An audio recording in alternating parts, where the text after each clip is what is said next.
मैं एसके मित्र रांची झारखंड से इस वीडियो के माध्यम से आप सबका हार्दिक अभिनंदन करता हूँ। आशा है आप सभी अपने घरों में हैं और स्वस्थ तथा सुरक्षित हैं। मेरे गत वीडियो के पर आपके द्वारा मूल्यांकन, कमेंट और असंख्य लाइकिंग मिली। इन दोनों ने मेरा मनोबल को एक दूसरा वीडियो बनाने के लिए प्रेरित किया। इसके लिए आप सबको धन्यवाद। मैंने पिछले वीडियो में एक प्रश्न छोड़ा था कि जो 70 लाख लोग जिन्हें रोजगार नहीं मिल पाया, क्या उन्हें नौकरी के लिए प्रयास करना चाहिए।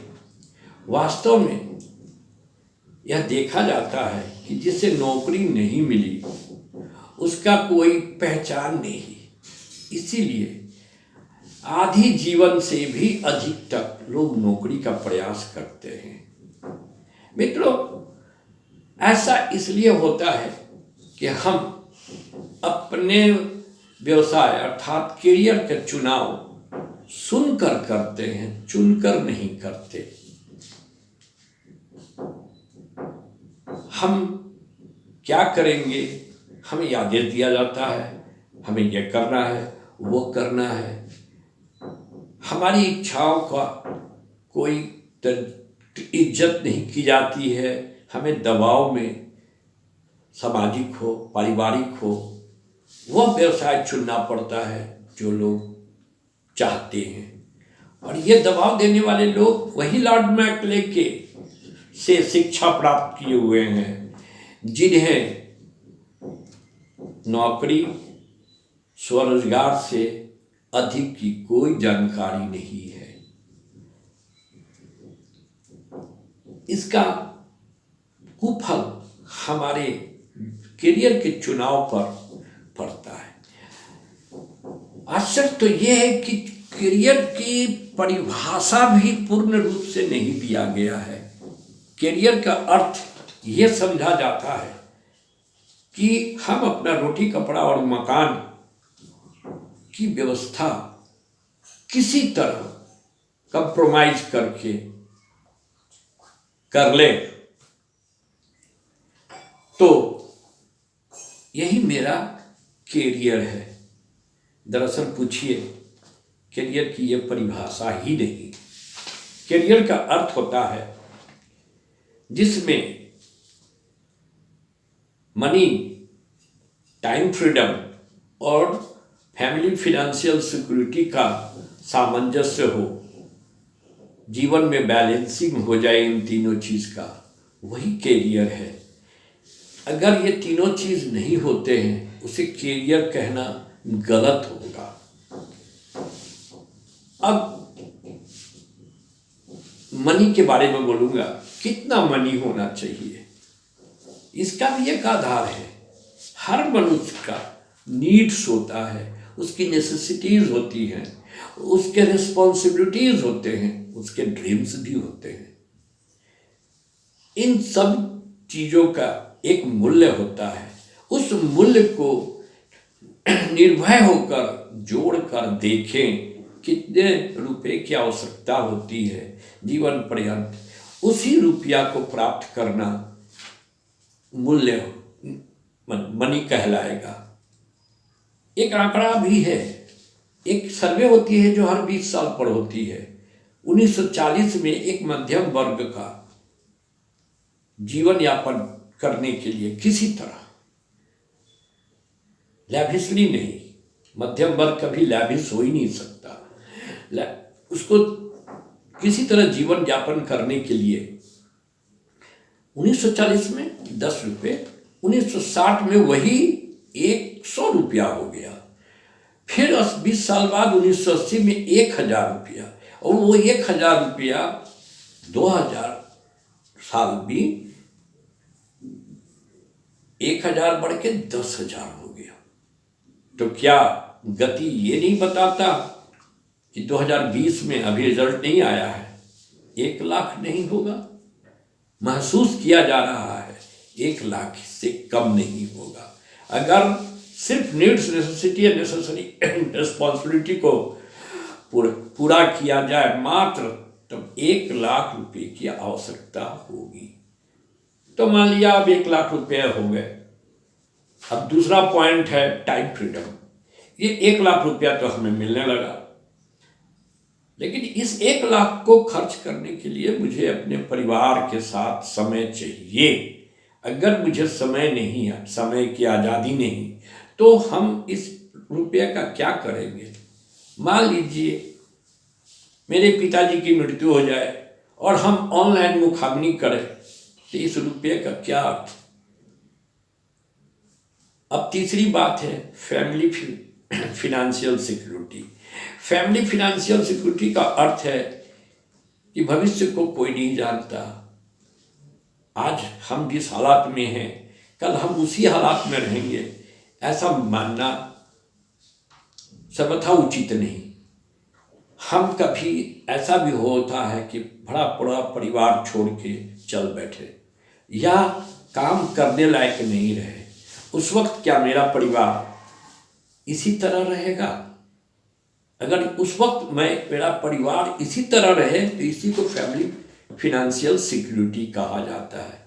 तो बंधुओं, करियर का चुनाव ऐसा होना चाहिए जिसमें money, time freedom, family financial security, इन तीनों का सामंजस्य हो, तीनों का बैलेंसिंग हो। जब तक नहीं होता है तब तक वो करियर ही नहीं है। तीनों में से एक कम हो गया, करियर नहीं है वो। अब बात आती है कि ये रुपया आए कैसे, आप प्राप्त करने का ढंग क्या है। विख्यात रॉबर्ट कावासाकी ने संपूर्ण आय प्राप्त करने वाले तरीकों को 4 भागों में बांटा। Employment, self employment, big businessman and investors. अब ये चारों को हम सभी जानते हैं। एम्प्लॉयमेंट तो जानते ही हैं। सेल्फ एम्प्लॉयमेंट माने डॉक्टर, इंजीनियर्स या चार्टर्ड अकाउंटेंट, कंसल्टेंट्स, या कोई धंधा करते हैं जो अपने ट्रेड नेम पर करते हैं, वो क्या कहलाएगा? Self employment. अब बिजनेस, बिग बिजनेस माने बड़े बड़े औद्योगिक घराने, उंगली पर गिने जाते हैं, 21 तो हिंदुस्तान में पहले थे, अब 35 घराने। इन्वेस्टर्स का मतलब वो सुखी आदमी जो रुपया डाल देता है, उसका वो कॉन्ट्रैक्ट ले लेता है और वो काम उद्योग घराने के लोग करते हैं। चारों हैं। अब चारों में हम कसौटी में कस के देखें कि सबके पास ये मनी टाइम सिक्योरिटी है क्या। नौकरी में आके देखिए, नौकरी वाले को न मनी है, न छुट्टी तो भूल ही जाइए, सिक्योरिटी भी कुछ नहीं है। 2004 के बाद जो सरकारी कर्मचारी आए हैं उनको पेंशन बंद है। तो मनी, नौकरी तो हमारी नज़र में सबसे घटिया चीज़ है।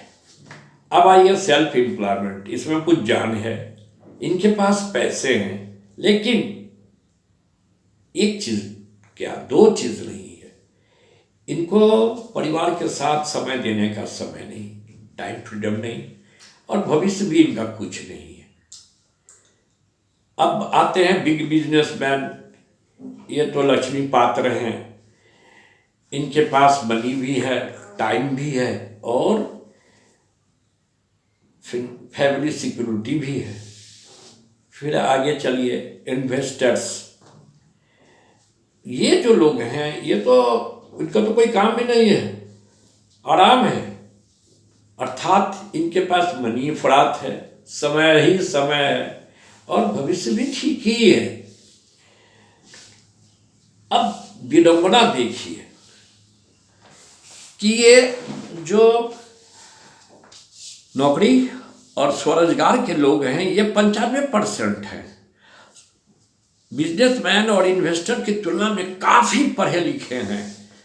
इन्हें मिलती क्या? इन्हें तंगी मिलती है, इन्हें तनाव मिलता है, और जब धन का बंटवारा होता है तो ये 95% लोग पूरे धन का मात्र 5% पाते हैं।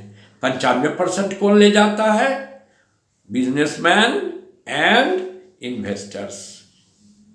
वो 5% 95% को पाता है, और ये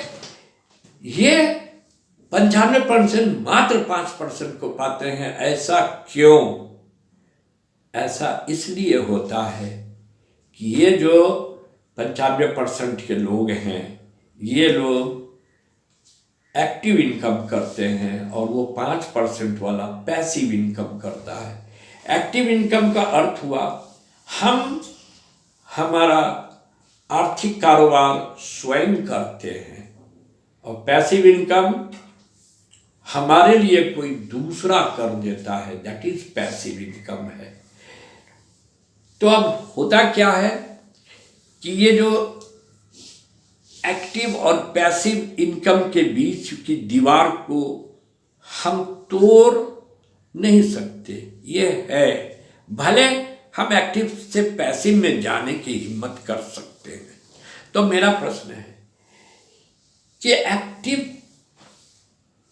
इनकम 95% की श्रेणी में आप रहना चाहेंगे, या 5% पैसिव इनकम की श्रेणी में? तो लाभ को देखते हुए आप तो बोलेंगे कि मैं जाऊंगा 5% में। तो मेरा बिजनेस का हालचाल भी ले लीजिए। बिजनेस का अर्थ होता है करोड़ों लगाइए, लाखों पाइएगा, लाखों लगाइए, 1000 पाइएगा, 1000 लगाइएगा, 100 पाइएगा। आपको तो 1 लाख रुपया पर मंथ मिनिमम पाना है। अब कितना लगाइएगा? आप अपने को देख लें, असेस कर लें, आप कितना लगाने के लायक है। इससे क्या 1 लाख आपको हो जाता है? मेरा प्रश्न बहनों भाइयों से, क्या आपके पास इसके अलावे भी 1 लाख रुपया प्राप्त करने का महीना कोई रास्ता है?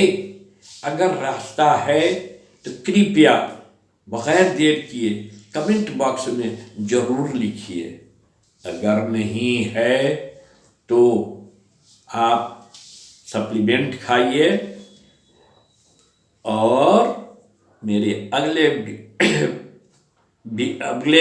वीडियो का इंतजार कीजिए, ताकि मैं अपना कुछ बुद्धि का प्रकाश आपके यहाँ पहुँचाने की कोशिश करूँगा, और आप इससे शायद लाभान्वित हों। तब तक इंतज़ार कीजिए। धन्यवाद।